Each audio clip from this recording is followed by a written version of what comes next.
За сайн мэцхан уу дэлхийн бөөр хамгаалах өдөр өнөөдөр тохиож байна. За дэлхийд даяар 2006 оноос эхлэн дэлхийн бөөр хамгаалах өдрийг тэмдэглэж манай улсад бол 2009 оноос эхлэн жил бүр дэлхийн бөөр хамгаалах өдрийг 3 сард тэмдэглэсээр ирсэн. За энэ өдрийн гол ач холбогдол нь гэх юм бол иргэдэд бөөрийн эмгэгээс хэрхэн урьдчилан сэргийлэх вэ? За эрсдэлт хүчин зүйлсийг яаж бууруулах вэ? За бөөрийн өвчин эмгэгийн үед ямар арга хэмжээ авах вэ? Хяналтанд хэр удаан хугацаанд байх вэ гэдэг талаар иргэдэд зөвлөгөө мэдээлэл өгдөг ийм ач холбогдолтой өдөр байгаа.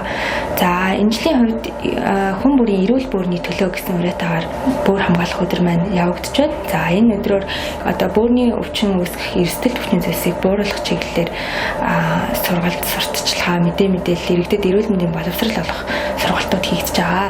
За үүнээс товчхон дурдах юм бол хамгийн наад зах нь гэхэд жингийн илүүдэл, артерийн наралт ихсэлт, за цусан дах глюкоз ихсэлт, за тэгээд дээр нэмээд удамшил, за эмийн зохисгүй хэрэглээ, хорт зуршлууд гэд маш олон эрсдлүүд байдаг. За эдгээрийг болж өгөх иргэд маань бууруулах, за бүр болвол арилгах хэрэгтэй. За үүнээс гадна бөөрийн өвчний нэгэнтээ бөөрийн өвчин онцлогдсон тохиолдолд за энэ өвчнийг хэрхэн бүрэн гүйцэд эмчилгээ хийх вэ? За цаашдаа баримтлах, дэглэм, за тэгээд сэдэрлээс урьдчилан сэргийлэх нь маш чухал ач холбогдолтой байдаг.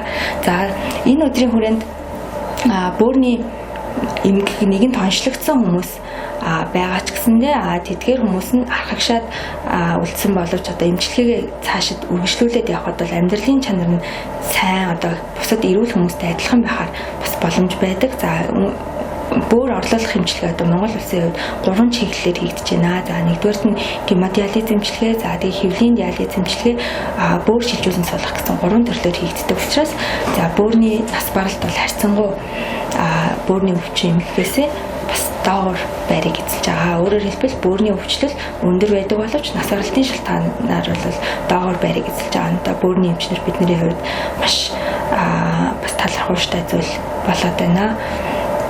За бөөрийн эмгэгээс урьдчилан сэргийлэх гол зүйл бол мэдээж урьдчилан сэргийлэх үзлэг бол маш чухал. Хүн бүр жил алгаа урьдчилан сэргийлэх үзлэгтээ тогтмол хамрагдсанараа цаашид бөөрийн өвчин эмгэх үүсэх эрсдэл нь хэр байна. За үүссэн байлаа гэхэд түүнийг хэрхэн эмчлэх вэ? Цаашид ямар хяналттай байх вэ гэдгийг эмчээс зөвлөгөө авч өөртөө бөөрөө хамгаалах бүрэн боломжтой байдаг. За ингээд эцэст нь хэлэхэд бөөрийн өвчнөөс урьдчилан сэргийлэхийн тулд урьдчилан сэргийлэх үзлэгтээ тогтмол хамрагдаарай. За тэгээд буруу хорц туршлуудаа хайж амьдралын зөв хэв маягт хөвшөөрэй гэдгийг уриалмаар байна.